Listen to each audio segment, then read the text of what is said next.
Hello and welcome to Marketing Edge on TV, Nigeria's leading initiative in the business of brand management and management of brand business. A 30-minute show that features brand news, brand in focus, industry interviews, and of course, conversations around the marketing world. All in the mix to promote the brand idea, home and abroad. Welcome. As the relationship between China and United States worsen because of the ongoing trade dispute, China is already turning its attention to emerging markets, especially Nigeria, where its investment is now estimated at over $20 billion. President China Chambers of Commerce in Nigeria, Yi Xingjun, made the disclosure at a recent interaction with the press, where he added that over 160 Chinese brands are jostling for market share, alongside other foreign and indigenous brands in different segments of the Nigerian market. According to Mr. Xingjun, the activities of these companies have seen the volume of trade between China and Nigeria grow from less than $2 billion in the year 2000 to the present level of $20 billion. That's about 38.01 trillion naira in 2014. The proliferation of smartphones in Nigeria has seen in the country started by the infiltration of some international phone manufacturers into the Nigerian market through their production of high-end phones at a cheap rate for consumers. These phones, mostly from Chinese manufacturers, have dominated the market since the introduction of dual SIM Android phones. Leading the market is Tecno, Infinix, and Itel brands. While Tecno smartphones have turned to favorites among consumers who represent a larger percentage of Nigeria's population, Itel brands have overtaken other brands in the feature phone sphere as consumers opt for a portable multi-SIM phone at a cheaper price. These three brands have become so successful that they now control 75% of the market share, while other manufacturers are left to battle with the remaining 15%. The Nigerian Telecommunications brand have continued their strong performance in terms of revenue growth, with 2 trillion naira revenue recorded against the sector in the first quarter of 2019. This was disclosed by Communications Minister Adebo Shitu recently at a valedictory media briefing in Abuja.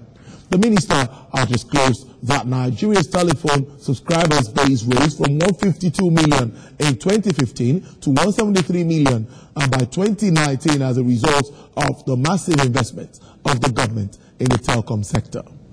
Telecom sector contributes 2 trillion naira to the economy's GDP quarterly. According to Mr. Shitu, broadband penetration in the industry reached 33.08% as against 8.5% in 2015, while the country is now targeting 70% by the year 2023.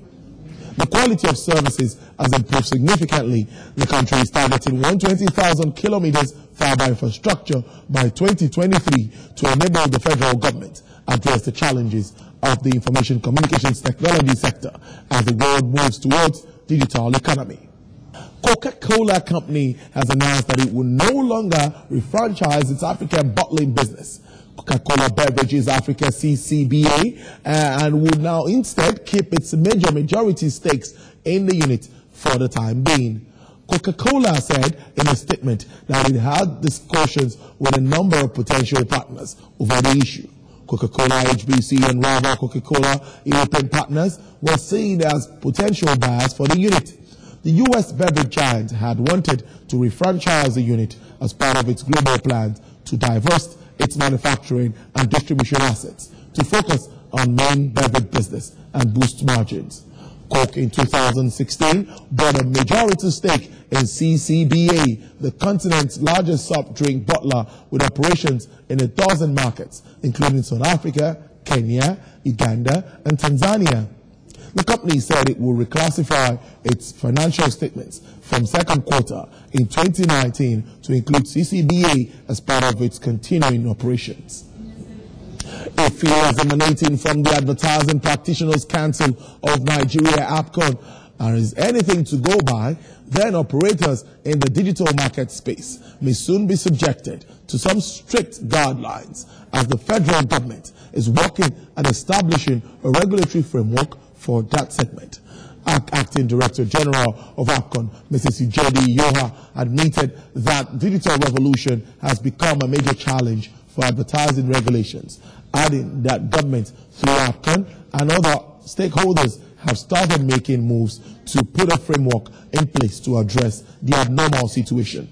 She expressed concerns about the threat digital technology poses to the advertising regulation, stressing that a lot of unregulated messages have been churned out by bloggers and influencers on products to deceive consumers and regulators who have almost become helpless. Sona Group's chairman, A.K. Machan Dani, has been recognized as one of Nigeria's leading investors. He was recently honored amongst the country's top 25 CEOs in the country at the top 25 CEOs at Next Bulls Awards. He drew commendation for his leadership as well as for his company's contribution to growth and development in the industrial sector of the economy.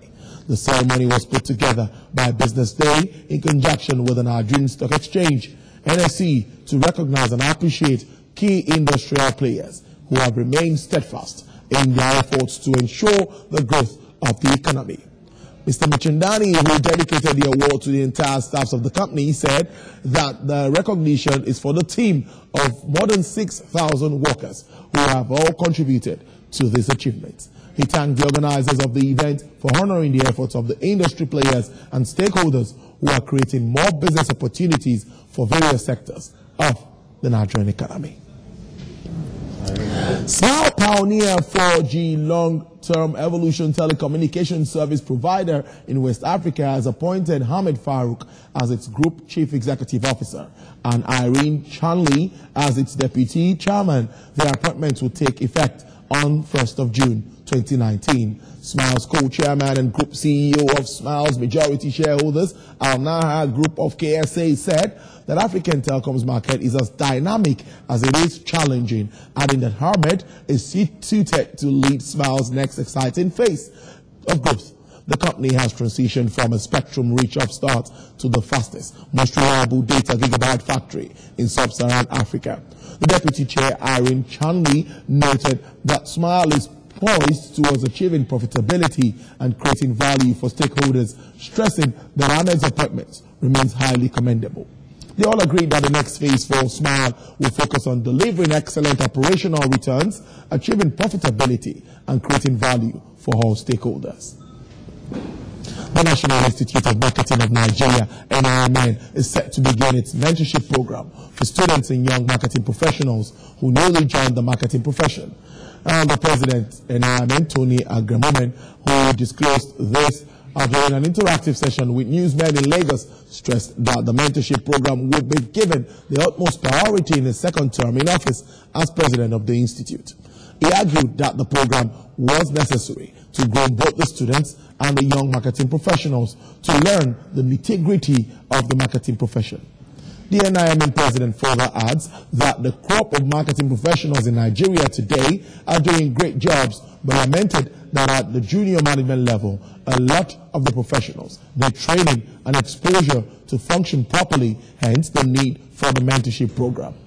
The president expressed optimism in mentorship, arguing it would help the greenhorns in the industry. He says young marketing professionals need training, exposure, and further attachment to experienced professionals in the industry that can mentor them and take them on the path of professional marketing. And further demonstration of its commitment to its customers and enable them have unfettered access to their network in our ever-changing world of social media and messaging apps. Innovative telco, NIMN Mobile has introduced a personalized WhatsApp customer care channel on 09092000192. Through the app, which is accessible to over 1.2 billion users globally and over 3 million users on the NIMN Mobile network, the telco will be offering its subscribers a simple and cost-effective support channel available for the convenience of their mobile phones. Commenting on the new channel, Vice President Marketing NIMN Mobile Adebisi Idowu said that as the largest messaging application, WhatsApp has the capacity to enhance customer engagement while also creating strong brand awareness amongst its subscribers. With the NIMN Mobile WhatsApp customers care, subscribers are assured of a seamless service, immediate response, and timely resolutions of their queries. The production also offers us the opportunity to create an alternate channel specifically tailored to our customers' preferences. Through its array of innovative products, NIMN Mobile services and solutions have been at the forefront of providing platforms that empower its customers to achieve more via technology. NIMN Mobile also recently launched its free WhatsApp service whereby its subscribers chat for free without depleting their data. Since its entry into the Nigerian market over 10 years ago, the telco has consistently launched pioneering solutions that support individuals, businesses, and communities.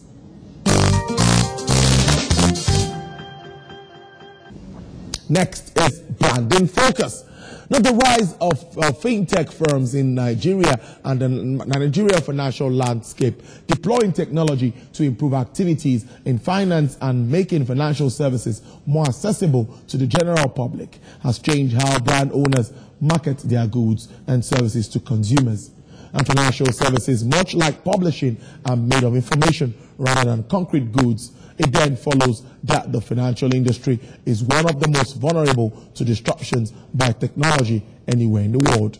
Like other countries, Nigeria has been adopting and deploying rapid advances in financial technology, and more Nigerians have been relying on fintech companies for speedy transactions. A sizable demographic use these companies to pay their bills, transfer cash, and make various online dealings. With the rapid advancement in internet technology and the proliferation of smartphones, fintech companies consisting of both startups and established financial institutions have also been on the rise.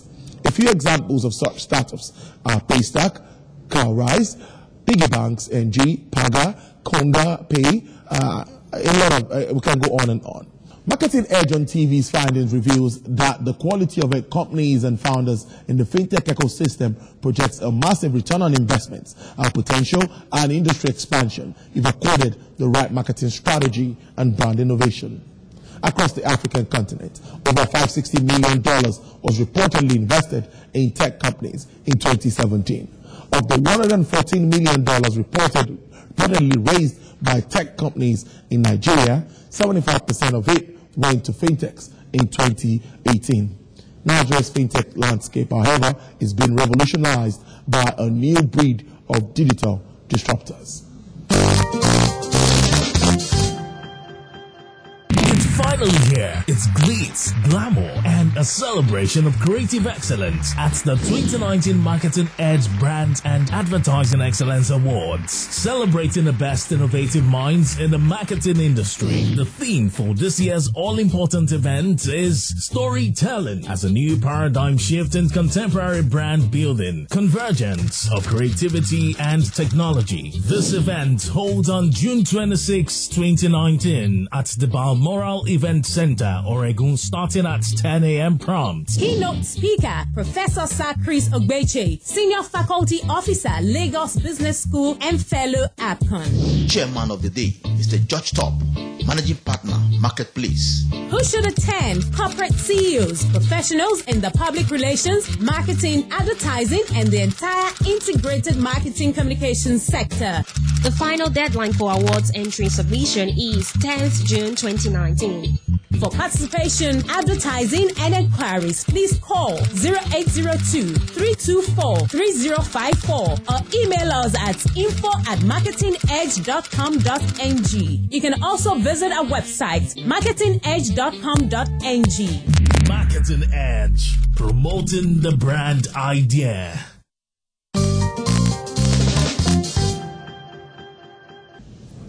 Next is the interview segment on Marketing Edge on TV. We continue with the interview with the head media and management of NIMN Mobile, Gerald Osugo. Enjoy it.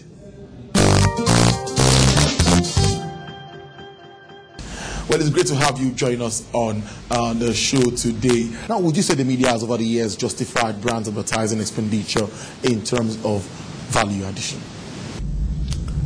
Yes and no. Okay, go ahead. So yes, in the sense that